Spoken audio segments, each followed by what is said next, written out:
La polémica ocasionada por la propuesta para que las películas exhibidas en México sean dobladas al español tiene muchas lecturas, pues es un tema complejo que involucra el interés artístico, económico y político.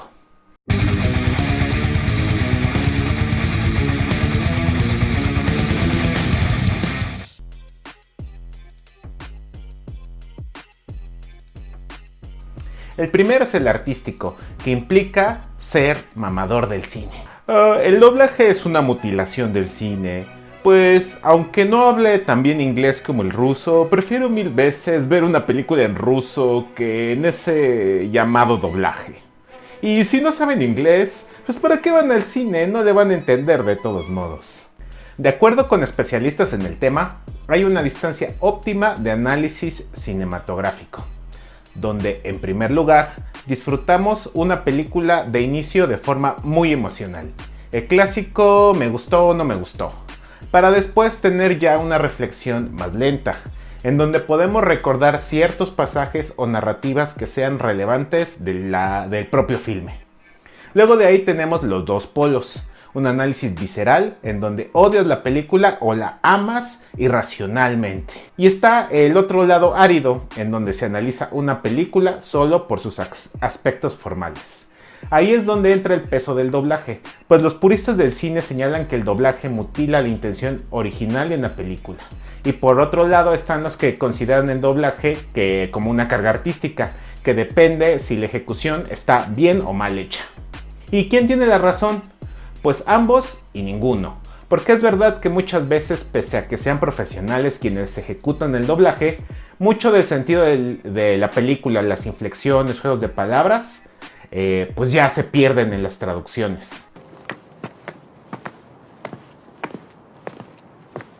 잠깐. 제시카 외동딸 일리노이 시카고 과선배는 김진모 그는 네 사촌. Pero también es verdad que hay algunos doblajes que contribuyen al disfrute de la misma película en un idioma que no es su original. Cucho está cantando ya, Cucho está cantando el fa, Cucho viene a dar su amor a mi moza que es todo un primo. Sin embargo, 3 ministros de la Suprema Corte ya lo dejaron claro.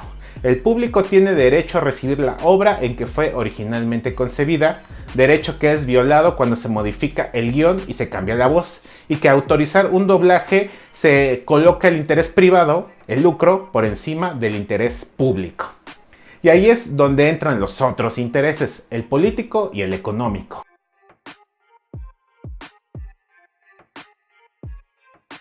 En términos políticos, la propuesta realizada por el senador Martí Batres, respaldado por la ANDA, en donde se obligaría a presentar versiones subtituladas y dobladas por igual en las salas de cine, además de ofrecer una versión doblada a lenguas indígenas por región, tiene muchos problemas.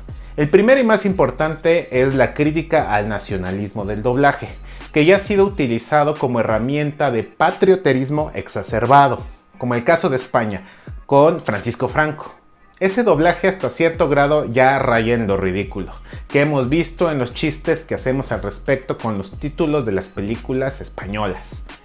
Y por otra parte está el asunto de doblar películas a lenguas indígenas por región, lo cual revela una puntada populista, porque al proponer que se doblen películas con el lenguaje predominante por región, se deja fuera a las variantes de esa propia lengua y a otras lenguas minoritarias.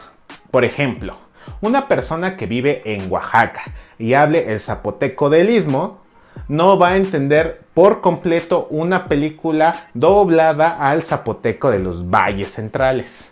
Y además se dejan fuera al resto de las lenguas, porque al final, ¿quién decide cuál es la lengua predominante por región? ¿Cuál sería ese mecanismo? Es un despropósito que solo se ve bien desde una óptica que no conoce a profundidad los retos que hay para los pueblos indígenas en el país.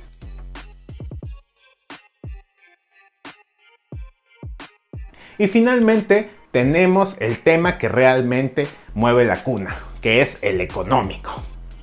Y es que esta propuesta tiene un carácter gremialista.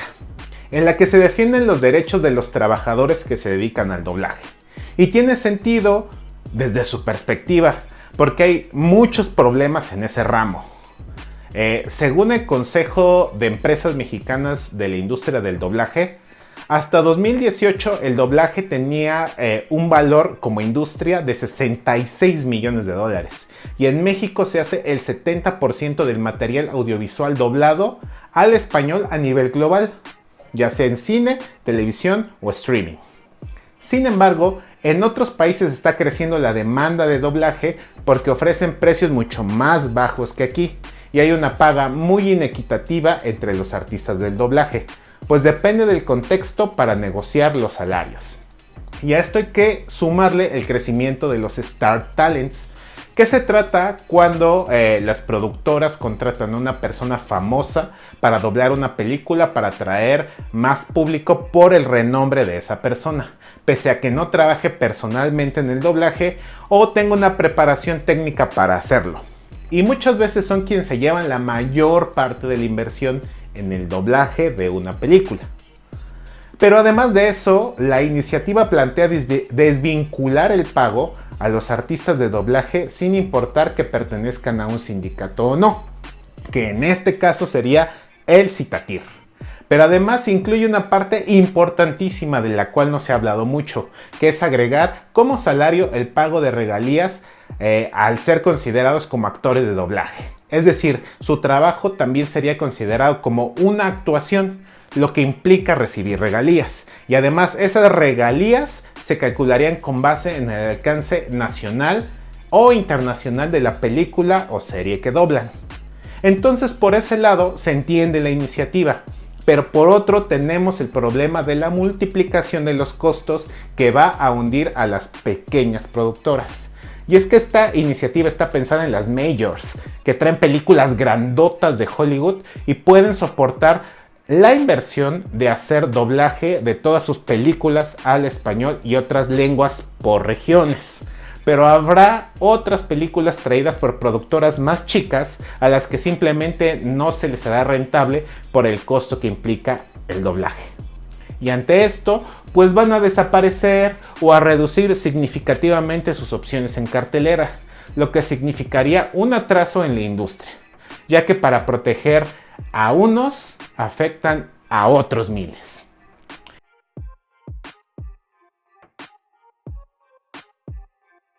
En conclusión, esta iniciativa tiene una motivación que puede ser legítima. Sin embargo, en su redacción y objetivos podemos ver que afectará a la industria en su totalidad para beneficiar específicamente a un gremio que efectivamente necesita apoyo, pero no a costa de dañar a las pequeñas productoras que van construyendo su camino en el de por sí ya concentrado circuito de exhibición en México. Pero ¿tú qué opinas? Deja tu comentario, activa la campanita y dime de qué otro tema quieres que hable en este canal. Mi nombre es Iván Quecharreina y esto fue Retina Noticias. Yo me despido, nos vemos.